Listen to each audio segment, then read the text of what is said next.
কষ্টের পরেই আছে আনন্দ, দুঃখের পরেই আছে সুখ। আপনি সমস্যায় পড়েছেন, ওই সমস্যার সমাধানও আছে না নাই? এই পৃথিবীতে এমন কোন সমস্যা আছে যেটা সমাধান নাই? কথা বলেন। সমস্যা তৈরি করেছে কে, আবার সমাধানও দিয়েছে কে? Allah doesn't create a lock without its key. আল্লাহ কখনো চাবি না বানাইয়া ওইটার তালা বানায় নাই। কথা কর।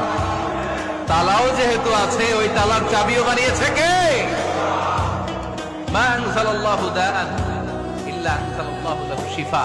আল্লাহ দুনিয়ায় এমন কোন রোগ পাঠায় নাই যে এই রোগের ঔষধ বানায় নাই, এমন কোন রোগ নাজিল করে নাই যে এই রোগের কোন চিকিৎসা বানায় নাই, হয়তো সেটা আবিষ্কার হয় নাই। অনেকে ক্যান্সারের কথা বলতে পারেন যে হুজুর ক্যান্সার এমন রোগ, এই ক্যান্সার তার নাই কোনো অ্যান্সার, কিন্তু বিজ্ঞানীরা বলতেছে এটারও অ্যান্সার আবিষ্কৃত হচ্ছে। সুবহানাল্লাহ কইবেন না? কিছু কিছু ক্ষেত্রে হয়েও গিয়েছে। এজন্য দুঃখের পরেই আছে সুখ, কষ্টের পরেই আছে আনন্দ।